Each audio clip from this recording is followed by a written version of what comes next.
She texted, "I told your boss you're looking for other jobs. Maybe it'll motivate you to get promoted." I wasn't job hunting. My boss called me into his office an hour later. I said, "Let me explain." Then I showed him her text, quit on the spot, and started with his competitor the following week. When she realized she destroyed my loyalty to that company. Original post. I, 33 male, am a mechanical engineer. I designed conveyor systems for a manufacturing equipment company, or I did, until my girlfriend decided to manage my career for me. I've been at this company for 6 years. Started as a junior engineer, worked my way up to lead design engineer on a 3-person team. My salary was $91,000. Not spectacular, but for my area and my field, it was solid. I like my boss. I like my coworkers. I was comfortable. And apparently, that was the problem. My girlfriend and I had been together about 2 years. She's in commercial real estate, leasing agent for a brokerage. Competitive field, commission-heavy, high energy. She's the kind of person who reads business books on vacation and calls Sunday evenings planning sessions. I don't say that with judgment. It's who she is. But it meant she viewed everything, including our relationship, through the lens of ambition and upward mobility. For the last 6 months or so, she'd been on my case about my career. Not in a supportive, "I believe in you" way. In a "why aren't you doing more" way. She thought I should be pushing for a management title. She thought I should be asking for raises more aggressively. She thought my company was too comfortable and that I was plateauing. I tried to explain that engineering doesn't work like sales. Promotions are tied to project cycles and team structure, not quarterly performance reviews and hustle. My boss had already told me I was on track for a senior engineer title when the company opened a new product line next year. I was fine waiting. I had a clear path. She was not fine waiting. The comments got more frequent. My colleague's husband just got promoted to VP of engineering at his company. He's only 31. Don't you want to be making 6 figures before you're 35? I just feel like you're not hungry enough. She dropped these in a conversation like grenades and walk away before I could respond. Then came the text. It was a Wednesday. I was at my desk at work, mid-morning, reviewing a CAD file for a client revision. My phone buzzed. Her name on the screen. I opened it expecting something normal, a lunch plan, a grocery reminder. Instead, I read, "Hey, so I just called your office and talked to your boss. I told him you've been getting calls from recruiters and that you're considering other opportunities. I figured if he thinks you might leave, he'll fast-track your promotion. You're welcome, smiling face with smiling eyes." I read it 3 times. My vision went a little blurry. Not from tears, from the sheer, overwhelming, reality-bending audacity of what I was reading. She called my boss. She called my boss at my workplace and told him I was job hunting when I was not job hunting, without asking me, without warning me. And she signed off with "You're welcome" and a smiley face like she just booked us a dinner reservation. I sat at my desk for about 90 seconds doing nothing, just breathing. Then I texted back, "What exactly did you say to him?" She responded immediately. "I told him you've been approached by other companies and you're weighing your options." I kept it vague, but convincing. Trust me, this is how it works in my industry. You create urgency, and they respond. He's going to come to you with something better now. Watch. 53 minutes later, my boss's name popped up on my desk phone. "Can you come to my office when you get a chance?" I walked down the hall. He was behind his desk with the door open. He waved me in, closed the door behind me. He said, "I got an interesting phone call this morning." "I know. Your girlfriend called the front desk, asked to be transferred to me, and told me you've been fielding offers from competitors. She said you're seriously considering your options and that you wanted me to know, but were too loyal to bring it up yourself." I closed my eyes for a second. She'd added that last part, the too loyal bit, as if she was doing me a favor by narrating my inner thoughts to my employer. My boss leaned back in his chair. He'd been my boss for 4 of my 6 years there. He'd written my performance reviews, approved my raises, gone to bat for me with upper management when I needed resources for projects. We weren't friends exactly, but we had a good professional relationship built on trust. And she just detonated it by phone. I said, "Let me explain." I pulled out my phone and showed him her text. The original one. "Hey, so I just called your office and talked to your boss." I let him read it. Then I showed him my response. Then I showed him her follow-up about creating urgency. He read everything, sat quietly for about 10 seconds. Then he said, "So you're not looking?" "No, I'm not." I wasn't. This morning, I was reviewing the conveyor specs for the Midwest client. That's all I was doing. He exhaled. "Okay, I believe you. But here's my problem. I already mentioned it to the VP. When I got the call, I flagged it upstairs because that's protocol when we think someone's a flight risk." The VP's reaction was not great. My stomach dropped. What did he say? He said if you're looking, we shouldn't waste resources on the senior engineer track for someone with one foot out the door. He wants to have a conversation with you. So not only had my girlfriend call my boss, the information had already traveled up the chain. In less than an hour, my promotion track, the one I'd been patiently building toward for a year, was now in question because a person who has never designed a conveyor system in her life decided to play corporate chess with my career. I sat in that chair, and I felt something click. Not break, click, like a circuit completing. I'd been at this company for 6 years. I'd been loyal, consistent, reliable. And in one phone call from someone who wasn't even an employee, the VP was ready to pull the plug on my trajectory because the optics had changed. I said, "Can I be honest with you?" My boss said, "Please." If the VP's reaction to an outside phone call is to question my commitment after 6 years of work, then maybe the commitment only goes one direction. My boss started to respond, but I kept going. I've given this company 6 years. I've never missed a deadline. I've never called in sick for a project crunch. I redesigned the entire sorting line for the East Coast distribution client in 3 weeks when the previous engineer quit. And one phone call from someone who doesn't work here, someone I didn't ask to call, is enough to put my promotion in jeopardy. He said, "I understand your frustration. I'm not frustrated. I'm done." I resigned, right there, in his office, verbally. I told him I'd put it in writing by end of day and that I'd stay through the 2-week notice period because I respected him and the team, but that I was leaving. He tried to talk me out of it. He said we could explain the situation to the VP, that he'd advocate for me, that this could be fixed. I told him I appreciated that, but the damage was done. Not by him, by the system that allowed one unverified phone call to override 6 years of performance. I went back to my desk. I drafted a resignation letter. Professional, clean, no emotion. I submitted it by 3 p.m. Then I sat in my car during lunch and called a recruiter I'd casually spoken with months ago, a guy who'd reached out about a position at a competitor and I'd politely declined. I asked if the role was still open. It was. Update 1. My girlfriend found out I'd quit when I told her that evening. I came home, sat on the couch, and said, "I resigned today." Her face went through about 6 expressions in 2 seconds. Confusion, surprise, concern, and then, this is the one that told me everything, annoyance. "You quit? Why would you quit?" The whole point was to leverage the situation. There was no situation to leverage. You called my boss without my permission and told him I was job hunting when I wasn't. I was trying to help you. By lying to my employer? It's not lying.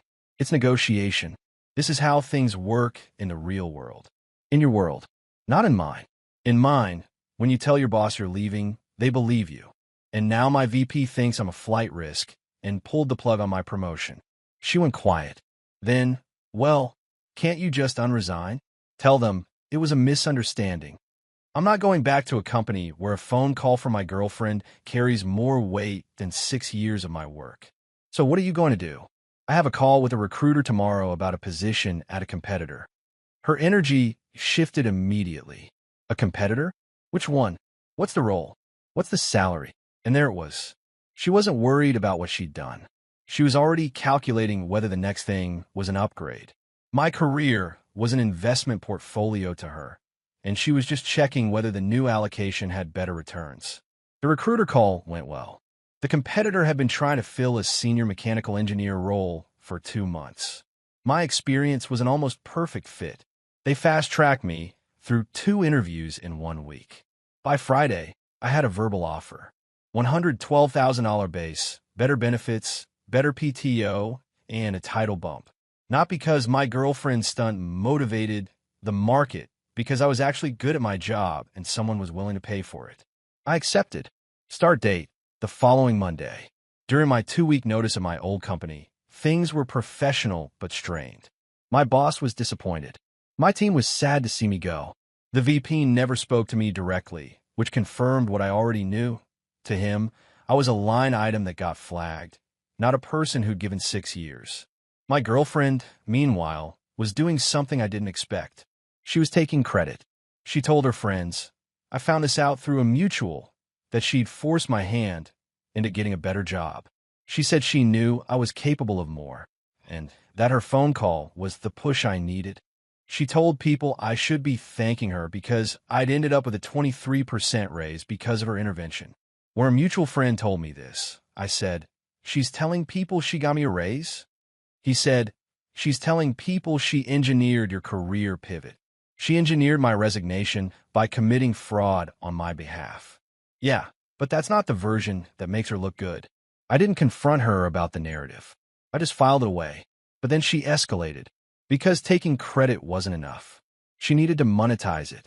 About a week into my new job, she texted me, so now that you're making more money, I think we should talk about moving in together. I found a 2-bedroom apartment that's perfect.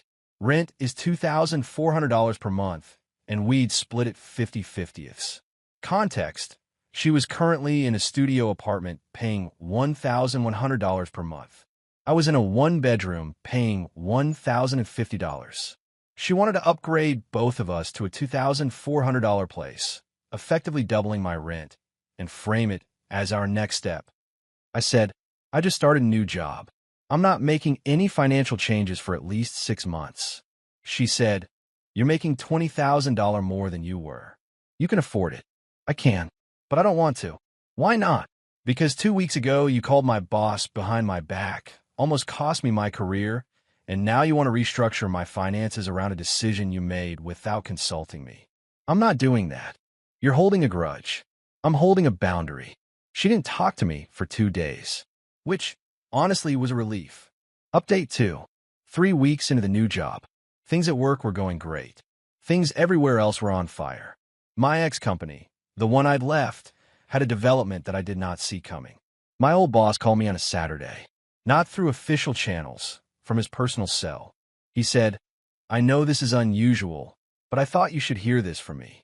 The VP decided to eliminate the senior engineer position entirely. The new product line got shelved. Budget cuts. If you'd stayed, you wouldn't have gotten the promotion anyway. And with the flight risk flag on your file, you probably would have been in the next round of cuts. I sat with that for a minute. So, the promotion I was waiting for doesn't exist anymore. Correct. And honestly, your leaving when you did probably saved you from a worse situation. I'm not supposed to tell you this, but I think you deserve to know. I appreciate that. Really. For what it's worth, I'm sorry about how it went down. The VP should have talked to you before making assumptions. That's on us. I thanked him and hung up. That call didn't feel like vindication. It felt like confirmation. I've been loyal to a company that would have cut me anyway. The only difference between me leaving on my terms and being laid off was 6 weeks and my dignity. I did not tell my girlfriend about this call, because by this point, I made a decision about her too. The breaking point wasn't the boss call. It was something smaller. A few days before my old boss called, my girlfriend and I had dinner at my place. Normal evening. She was scrolling her phone and said casually, oh, I was talking to my colleague today, and she said her husband's company is hiring a VP of engineering. I told her you might be interested. I put my fork down. You told your colleague I might be interested in a job. Yeah, it could be a great opportunity. Did you ask me first? I'm telling you now. That's not the same thing. After what happened last time, you went and told someone else about my career without asking me. She waved her hand dismissively.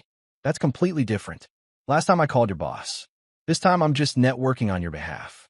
I don't need you to network on my behalf. I have a job, a new job, that I've been at for 3 weeks. I'm just trying to keep your options open. My options are open. My boundary is that you don't discuss my career with anyone without my permission. Ever. She stared at me. You know what your problem is? You're afraid of success. I'm literally out here opening doors for you, and you keep slamming them shut. You didn't open a door last time. You pulled a fire alarm in my office. That worked out. You got a better job. I got a better job despite what you did, not because of it. And the fact that you can't tell the difference is why this isn't going to work. She said, "What does that mean?" "It means we're done." She didn't believe me at first. She did the thing where she half laughed and said, "You're not serious." Then she saw my face and realized I was. The meltdown was immediate but short. She cried. She said I was throwing away 2 years. She said I was self-sabotaging because I couldn't handle a woman who pushed him. I told her there's a difference between pushing someone and pushing them off a cliff and calling it motivation. She left that night, took her overnight bag and her phone charger, and said, "You're going to regret this when you're alone and stuck in the same place in 5 years." I said, "At least I'll be stuck there by my own choice." Her mom called the next day. I was beginning to think these women's mothers had a bat signal. Her mom said, "My daughter tells me you broke up with her because she tried to help your career. She called my employer without my knowledge and lied about my job status. I nearly lost my promotion track. I had to resign, and you ended up with a better job. So what's the problem?" The problem is that she went behind my back, and when I told her not to do it again, she did it again. She's ambitious. That's a quality. Ambition for yourself is a quality. Ambition with someone else's career without their consent is something else. Her mom said, "Most men would be grateful to have a woman who cares enough to get involved. Getting involved is asking how my day went." What she did was identity theft with a phone call. Her mom hung up on me. I was starting to get used to it. Update 3, final. It's been about 7 weeks since the breakup. Here's the final accounting. My new job has been the best professional decision I've made in years, and I need to be clear that it had nothing to do with my ex's interference. The recruiter had reached out to me months before her stunt. The opportunity existed independently. She didn't create it. She just accidentally made me available for it by blowing up my previous situation. The new company is smaller but sharper. My team is 3 engineers, and we're designing systems for a client base that's growing fast. My boss, the engineering director, runs things with a clarity I didn't have at my old company. In my second week, he said, "If you ever have a problem, bring it to me. Don't let it fester." I almost laughed because the contrast with my previous VP, the one who flagged me as a flight risk without a single conversation, was so stark it was almost cartoonish. My old company, meanwhile, went through the cuts my former boss warned me about. 2 engineers from my old team were let go. The product line I was going to lead got killed.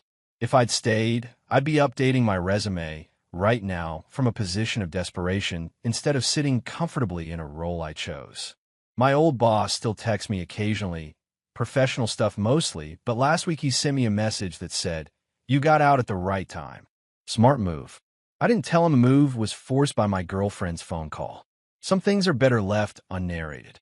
My ex's narrative, that I engineered his career story, hit a wall when people started hearing the real version. Our mutual friend group is small, about 6 people. Initially, she'd told everyone she motivated me into a better job. But when I told 2 close friends the full story, the boss call, the VP flagging me, the resignation, the narrative fell apart. One friend texted her and said, "You called his boss? What were you thinking?" She responded, "It worked out, didn't it?" Which was apparently her universal defense. Everything was justified by the outcome, regardless of the method. That friend stopped engaging. Another friend, a guy who works in HR at a tech company, told her directly, "What you did could be considered tortious interference in some contexts. You're lucky he didn't pursue that." She told him he was being dramatic. He said, "I'm being an HR professional. You contacted someone's employer and made false claims about their employment intentions. That's not networking. That's a liability." She blocked him. Her colleague's husband, the VP of engineering job she'd mentioned me for without asking. That also backfired.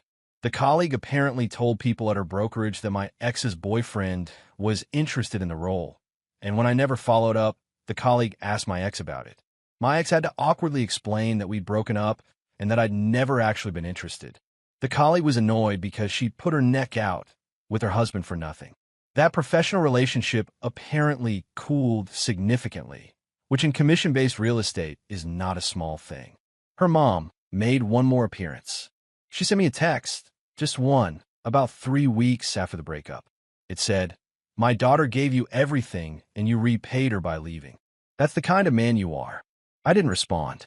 I forwarded it to my buddy, and he said, "Her daughter gave you a resignation letter and a panic attack. What a gift." The honest reckoning, and I owe myself this, is that I should have drawn the line sooner. The 6 months of "why aren't you more ambitious" comments, the comparisons to other people's partners, the constant implication that what I was doing wasn't enough. I tolerated all of it because I thought it came from a place of caring. I confuse pressure with support. They're not the same thing. Support says, "I'm here for you while you work toward what you want." Pressure says, "What you want isn't enough." Want what I want. I was 6 years into a stable career with a clear promotion path and a boss who respected me. That wasn't complacency. That was patience. And she mistook it for a lack of drive, because in her world, if you're not aggressively maneuvering at all times, you're losing. Some people run on ambition like a motor. That's fine. But when you strap your motor to someone else's car without asking and floor the accelerator, don't be surprised when you crash both vehicles. I'm settling into the new role. I bought a better desk chair, one of those ergonomic ones that costs more than I want to admit, because if I'm going to design conveyor system for the next decade, my back should survive the process. I still drive the same car. I still eat the same lunch. I make more money now, but I'm spending it the same way, carefully, with a plan. My old boss told me something during one of our last conversations before I left. "You know the difference between you and most engineers I've managed? You don't need anyone to tell you you're good. You just do the work." I think about that a lot, because my ex needed to tell me I wasn't good enough so she could feel like the reason I got better. And when I got better without her help, she needed to rewrite the story, so she was still the catalyst. I'm not anyone's catalyst. I'm not anyone's project. I'm a guy who designs conveyor systems and does his job and goes home. And the next person I date is going to have to be okay with that. Not as a floor to build from, but as a life that's already enough. My buddy asked me if I'd start dating again. I said, "Eventually, when I find someone who doesn't have my boss's phone number." He said, "Low bar." I said, "You'd be surprised.